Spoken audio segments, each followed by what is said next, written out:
Assalamu alaikum students. I am Wasim. Today we will discuss topic derivation of consumer equilibrium. इस topic को start करने से पहले मैं आपको पिछले कुछ लेक्चर्स का एक इपिटोम बताऊंगा कि उसमें हम क्या चाहते थे, वो किस लिए हमने स्टडी किया था। हमने स्टार्ट किया था कंज्यूमर बिहेवियर, जिसमें एक कंज्यूमर का हमने डिस्कस किया कि कंज्यूमर का ऑब्जेक्टिव होता है टू मैक्सिमाइज हिज यूटिलिटी। उसके बाद हमने कहा कि इसके दो अप्रोचेज होते हैं यूटिलिटी को देखने का। यूटिलिटी के दो अप्रोचेस से हम क्या कर सकते हैं, इसको स्टडी कर सकते हैं। एक हमने डिस्कस किया कार्डिनल यूटिलिटी, जिसको मार्शल ने दिया था। एक क्या था ऑर्डिनल यूटिलिटी, जिसको किसने दिया था, हिक्स ने दिया था। अब उन दोनों के थ्रू हमने क्या किया, कंज्यूमर इक्विलिब्रियम को फाइंड किया। एक में हमने अप्लाई किया लॉ ऑफ इक्विमार्जिनल यूटिलिटी, दूसरे में हमने अप्लाई किया इंडिफरेंस कर्व। अब इंडिफरेंस कर्व में हमने ये कहा था कि कंज्यूमर इक्विलिब्रियम तब आ जाता है जब इंडिफरेंस कर्व बजट लाइन का टेंजेंट हो और दोनों का स्लोप बराबर हो। ठीक है, इंडिफरेंस का curve, the slope of indifference curve should be equal to the slope of budget line। अब उसी चीज को हम क्या करेंगे, मैथमेटिकली प्रूफ करेंगे कि किस तरह से बजट लाइन का स्लोप जो है वो इंडिफरेंस कर्व के स्लोप के बराबर आ जाता है।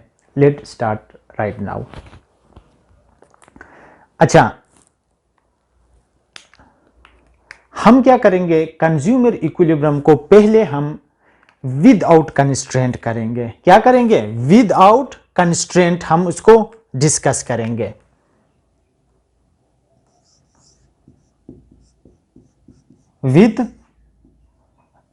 विदाउट कंस्ट्रेंट, इसका मतलब यह है, कंस्ट्रेंट क्या है, आपको कोई चीज जो है ना उसमें रुकावट नहीं होगा इसको फाइंड करने के लिए। ठीक है, आपका कोई जिस तरह बजट कंस्ट्रेंट होता है किसी को परचेज करते हुए, यहां पे विदाउट एनी कोई कंस्ट्रेंट हम क्या करेंगे, बजट लाइन से हम क्या करेंगे, ये प्रूफ करेंगे कि slope of budget line is equal to slope of IC.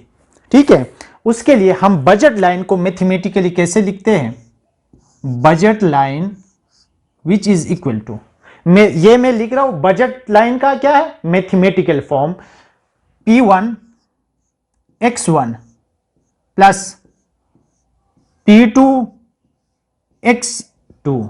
This is the mathematical form of budget line. ठीक है, इसमें ये क्या है, गुड 1 है, ये गुड 2 है। x1 is good 1, x2 is good 2, P1 is the price of good 1 and P2 is the price of good 2। जब हम उन प्राइस और गुड को एक साथ मल्टीप्लाई में लिख ले और फिर उन दोनों को प्लस कर ले, हमारे पास क्या आती है, बजट लाइन आ जाती है। अब इस पे हम क्या करेंगे, डिराइवेटिव अप्लाई करें। इसका डिराइवेटिव लेते हैं, टेकिंग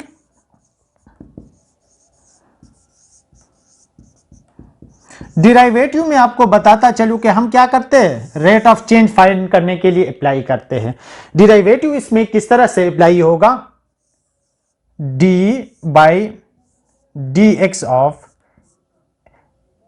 x1 x2, हमारे पास दो वेरिएबल्स है, of budget line which is equal to d by dx of P1 x1 plus P2 x2। ये हमारे पास आ गया। अब यहां पे हमने देखना होगा बजट क्या है। बजट एक बंदे का कांस्टेंट होता है। आपके जेब में जितने भी पैसे हैं वही होंगे ना आपके पास कोई चीज परचेज करने के लिए, तो इट मींस बजट हमेशा कांस्टेंट होता है बंदे के पास। उसके जेब में जितने भी पैसे, उससे ज्यादा आप मार्केट में गए हो, एक चीज आपने लेनी है, you have 50,000 rupees, you should purchase an item of race 50,000, उससे ज्यादा आप नहीं ले सकते। तो इसलिए बजट आपका कांस्टेंट होता है, तो हमेशा derivative of constant is always 0। ठीक हो गया। अब दूसरा इसमें क्या है, इसको हम क्या करते हैं, D by D x of P1 x1 plus D by D x of P2 x2। ठीक हो गया। अब यहां पे हम क्या करते हैं, कांस्टेंट को बाहर निकालते हैं, D by D x of x1 plus P2 into D P2 into D by D x of x2। ये क्या किया, मैंने कांस्टेंट को बाहर निकाला, क्योंकि कांस्टेंट पे हम डिराइवेटिव नहीं, हम क्या करेंगे, वेरिएबल पे डिराइवेटिव अप्लाई करते हैं। किस चीज पे करते हैं, वेरिएबल पे करते हैं। इसके बाद हमने क्या करना है, यह देखना है कि D by D x of x1 ये किस चीज के बराबर है, P1 into marginal utility of x1। इसमें आप ये जहन में रख ले, D by D x of x1, ठीक है, वो किस चीज के बराबर होता है, marginal utility of x1 plus P2 into marginal utility of x2। ठीक है, और मार्जिनल यूटिलिटी को मैंने पहले लेक्चर में भी आपको बता चुका हूं। ये क्या है, change in total utility due to additional unit of consumption. जब हम देखिए, मैंने इसमें भी आपको बताया डिराइवेटिव हम अप्लाई किस लिए करते हैं, चेंज के लिए। ठीक है, किसी चीज में रेट ऑफ चेंज को फाइंड करने के लिए हम डिराइवेटिव हमें बता देता है।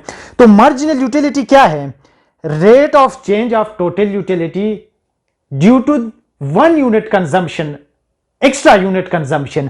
तो इस पे जब हमने डिराइवेटिव अप्लाई किया तो उसने हमें क्या, मार्जिनल यूटिलिटी बता दिया। और मार्जिनल यूटिलिटी हमें क्या बताता है कि एक चीज को एक्स्ट्रा इस्तेमाल करने से आपका क्या है, कितनी यूटिलिटी आपकी ज्यादा हो गई है या कम हो गई है। ठीक है, वो मार्जिनल जो यूनिट हम यूज करते हैं, वो क्या, जो एक्स्ट्रा यूनिट हम यूज करते हैं वो मार्जिनल हमें बता देता है। अच्छा, इससे आगे हम इसको अगर देखें तो ये 0 इसके साथ चल रहा है। यहां पे हम क्या करेंगे, इसमें एक लाइन खींच लेते हैं। लाइन खींच के यहां से हम अगर इसको देखें, यहां पे इस साइड को, P2 वाली साइड को इक्वेशन के लेफ्ट साइड पे हम ले के जाते हैं। वो क्या बनता है, P2 marginal utility of x2 which is equal to P1 marginal utility of x1। अब P2 को हम, ये प्लस साइन पे था, तो जब हम इसको लेके दूसरे साइड पे जाएंगे तो वो क्या होगा, साइन माइनस इसके साथ लग जाएगा। ठीक हो गया। अब minus P2 is equal to divide by P1। ये मैं आपको समझा देता हूं, ये लिखने के बाद marginal utility of x1 divide by marginal utility of x2। यहां पे क्या किया, P2 को यहां पे छोड़ा, P1 यहां पे मल्टीप्लाई में था, इस तरफ आके लेफ्ट पे आके जब भी कोई चीज दूसरी तरफ मल्टीप्लाई पे हो तो अगर हम उसको इक्वेशन के दूसरे साइड पे लेके आए तो वो डिवीजन में आ जाता है। अब ये इस साइड पे मल्टीप्लाई पे था तो हम इसको लेके दूसरी तरफ चले गए तो ये क्या हो गया, डिवीजन में चला गया। अब यहां से हमने जो कंज्यूमर इक्विलिब्रियम फाइंड करना था विदाउट कंस्ट्रेंट, कि हमारे पास इसको परचेस करने के लिए कोई कंस्ट्रेंट नहीं था, सिर्फ हमारे पास बजट लाइन थी, हमारे पास 2 गुड थे, उनकी प्राइस थी। ठीक हो गया। अब ये प्रूफ हो गया किस तरह, ये क्या है, P1 डिवाइड बाई P2, ये क्या है, स्लोप ऑफ बजट लाइन, और ये क्या है, slope of IC, indifference curve. इसको हम मार्जिनल रेट ऑफ सब्स्टिट्यूशन भी कहते हैं। ये जब बराबर होंगे तो कंज्यूमर क्या होगा, इक्विलिब्रियम में होगा। इसकी डायग्राम हमने इस तरह से बनाई थी कि पिछले लेक्चर में ये बजट लाइन है, ये x1 है, ये x2 है। अगर आपका IC इसके साथ यहां पे इस पॉइंट पे क्या होता है, slope of budget line is equal to slope of IC। यहां पे क्या होता है, कंज्यूमर इक्विलिब्रियम होता है। थ्योरेटिकली हमने लास्ट लेक्चर में किया था, अब मैथमेटिकली हम अभी इसको प्रूव कर दिया। अब हम दूसरी तरफ जाते हैं कि विद कंस्ट्रेंट, जब आपके पास कोई रुकावट हो किसी चीज को परचेज करने के लिए, तो कंज्यूमर इक्विलिब्रियम को हम किस तरह से क्या करते हैं, डिराइव करते हैं। आइए देखते हैं।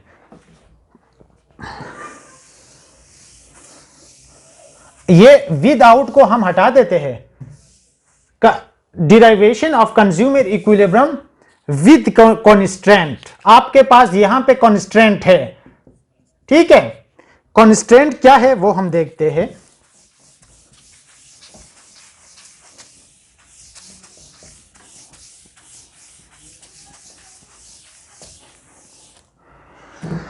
अच्छा, इसमें क्या है, suppose a consumer by two goods X and Y। Suppose a consumer buy two goods X and क्या है, X and Y at a given level of income and price, at a given level of income and price। ठीक हो गया। किस लिए करेगा, किस लिए कंज्यूमर बाय करेगा चीजों को, टू मैक्सिमाइज हिज यूटिलिटी। ये उसका मोटिव है, टू मैक्सिमाइज हिज यूटिलिटी। ठीक हो गया। इन चीजों को अब देखिए, एक सपोज करते हैं कि एक कंज्यूमर है, उसने क्या चीजें लेनी है, दो गुड X लेने हैं और गुड Y लेने हैं। ठीक हो गया। उसके पास क्या चीजें हैं, at a given level of उसकी इनकम भी है और प्राइस का भी इसमें दखल है। पहले जब हमने किया था विदाउट कंस्ट्रेंट, तो ये वहां पे इनकम और प्राइस की हमने बात नहीं की थी। यहां पे दोनों जो है ना, उसको क्या है, उसके कंस्ट्रेंट्स है ये चीजें। ठीक हो गया। The constraints are income and price. The constraints are income and price। the constraints or income and price। अच्छा, ये किस तरह से constraints है? constraint ये है कि जब आपकी इनकम ज्यादा ना हो तो आप ज्यादा चीजें नहीं खरीद सकते। ये इनकम पे डिपेंड कर रहा होता है। जब आपकी किसी चीज की प्राइस ज्यादा हो तो आप वो ज्यादा नहीं ले सकते, आप उसको अवॉइड करेंगे या कम लेंगे। तो ये आपके पास क्या है, कंस्ट्रेंट है। अब इसके फंक्शन को हम लिखते हैं। इसका यूटिलिटी फंक्शन क्या होता है, utility is a function of QX QY। ये क्या है, QX और QY यूटिलिटी, इनका ये यूटिलिटी का फंक्शन बनता है। ठीक है, दो गुड्स से। ठीक है, अब ये यूटिलिटी फंक्शन हो गया। अब हमारे पास क्या है, कंस्ट्रेंट को हम लिखते हैं। कंस्ट्रेंट यहां पे हमारे पास क्या है, M is equal to PX QX plus PY QY। ये हमारे पास क्या है, कॉन्स्ट्रेंट है, ये रुकावट है, जिसकी वजह से हम क्या करेंगे, इस चीज को, इस यूटिलिटी को गेन करने में हमारे लिए क्या होगी, रुकावट बनेगा। क्योंकि उसकी प्राइस, ठीक है, ज्यादा हो तो फिर आप वो ही चीज ज्यादा नहीं परचेज कर सकते और आपकी यूटिलिटी में क्या होगी, प्रॉब्लम होगी यूटिलिटी गेन करने में। अच्छा, जब भी देखिए, ये रूल आप लोगों ने जहन में रखना है, जब भी आपके पास एक फंक्शन हो और उसके साथ कंस्ट्रेंट हो तो उसमें क्या अप्लाई करना होता है, लैग्रेंज फंक्शन। ये दोबारा मैं रिपीट कर रहा हूं, जब भी एक फंक्शन आपको दिया गया हो विद कॉन्स्टेंट तो उस पे आप क्या करेंगे, लैग्रेंज फंक्शन क्या करेंगे, अप्लाई करेंगे।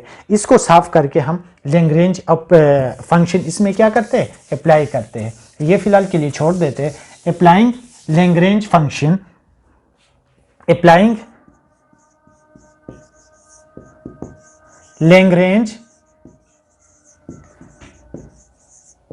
फंक्शन, ये एक मैथमेटिकल टेक्निक है, ठीक है। ये क्या है, मैथमेटिकल। इसका मेथड क्या है, आप पहले एल लिखेंगे, ये लैग्रेंज फंक्शन को शो करता है। जिसके फंक्शन के स्टार्ट में एल आपको नजर आए तो समझ लो कि ये लैग्रेंज फंक्शन है। इज अ फंक्शन ऑफ, आप पहले अपने यूटिलिटी फंक्शन को लिखेंगे Q X Q Y plus lambda.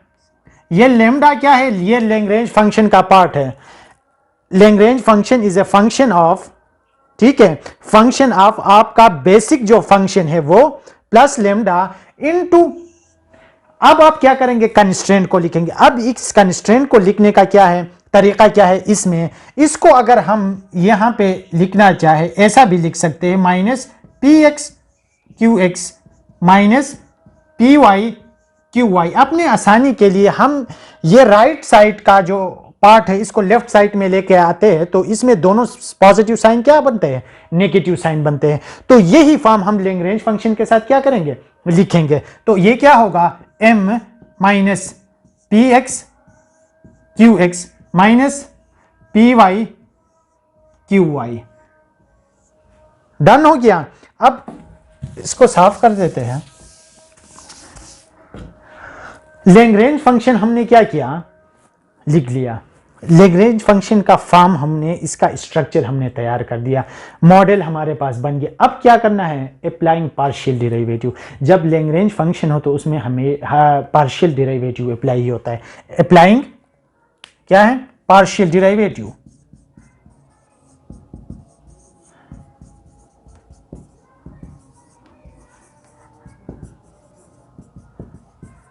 Okay, अच्छा, पार्शियल डेरिवेटिव हम क्या करते हैं, D L divide by D Q x. यहां पे हमारे पास दो क्या है, चीजें हैं, गुड एक्स है और गुड वाई है। पहले हम किसके लिए अप्लाई करते हैं, पार्शियल डेरिवेटिव का ये होता है कि जब आपके पास दो चीजें हों किसी भी फंक्शन के अंदर तो उसके लिए पार्शियल उनको सेपरेट सेपरेट उस पर क्या करेंगे, डेरिवेटिव अप्लाई करेंगे। हम अब गुड एक्स पे अप्लाई कर रहे हैं, किस पे, गुड एक्स पे, which is equal to delta F divide by change in Q X minus lambda P X. क्यों, यहां पे बाकी सारा कुछ निकाल के हमने क्या करना है, सिर्फ हम किसके थ्रू ले रहे हैं, क्यू एक्स के थ्रू ले रहे हैं। तो यहां पे हमने क्यू एक्स को ले लिया, क्यू वाई क्योंकि ये हमारा कंसर्न ही नहीं है इसके साथ। हम now we are only discussing good X. तो गुड एक्स के थ्रू अगर हम डिराइवेटिव ले ले, यहां पे भी हमने ये पार्ट लिया, इसको इग्नोर कर दिया। यहां पे हम क्या करेंगे, ये सारों के साथ मल्टीप्लाई में है, ये और गुड एक्स जो है इसको हम क्या करेंगे, इस पे अप्लाई करेंगे इस में। तो ये हमारे पास क्या आ गया, इक्वेशन 1। इक्वेशन क्या आ गया, 1। अब दूसरा हम क्या करेंगे, गुड वाई पे अप्लाई करते हैं। गुड वाई पे जब हम अप्लाई करेंगे, अब क्या करेंगे, डेल क्यू वाई, फिर क्या होगा, डेल एफ।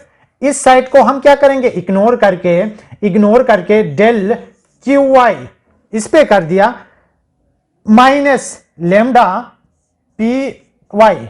यहां पे हमने क्या किया, इस पे अप्लाई कर दिया। ये क्यू वाई के साथ कैंसिल हो गया, तो हमारे पास डेल पी वाई रह गया। यहां पे क्यू एक्स के साथ खत्म हो गया और माइनस लेमडा पी एक्स हमारे पास रह गया। ये हमारे पास क्या बन गया, इक्वेशन 2। ठीक है, अब क्या करेंगे, लेमडा पे करते हैं, D L divide by D lambda. इस लेमडा पे हम कर रहे हैं, तो ये क्या होगा, lambda minus P X Q X minus P Y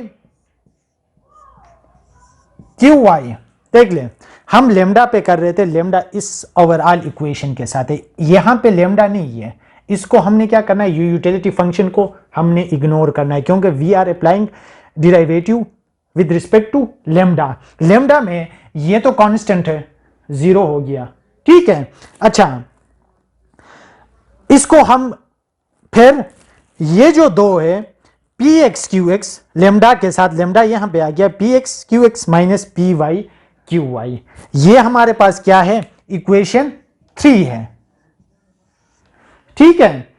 अब हम इन 3 इक्वेशन से कंज्यूमर इक्विलिब्रियम को प्रूव करेंगे, जहां पे slope of budget line is equal to slope of indifference curve, हम क्या करेंगे, डिराइव करेंगे इन ही 3 इक्वेशन से। अब ये वाला पोर्शन साफ कर देते हैं, ठीक है। अब फ्रॉम इक्वेशन फर्स्ट, फ्रॉम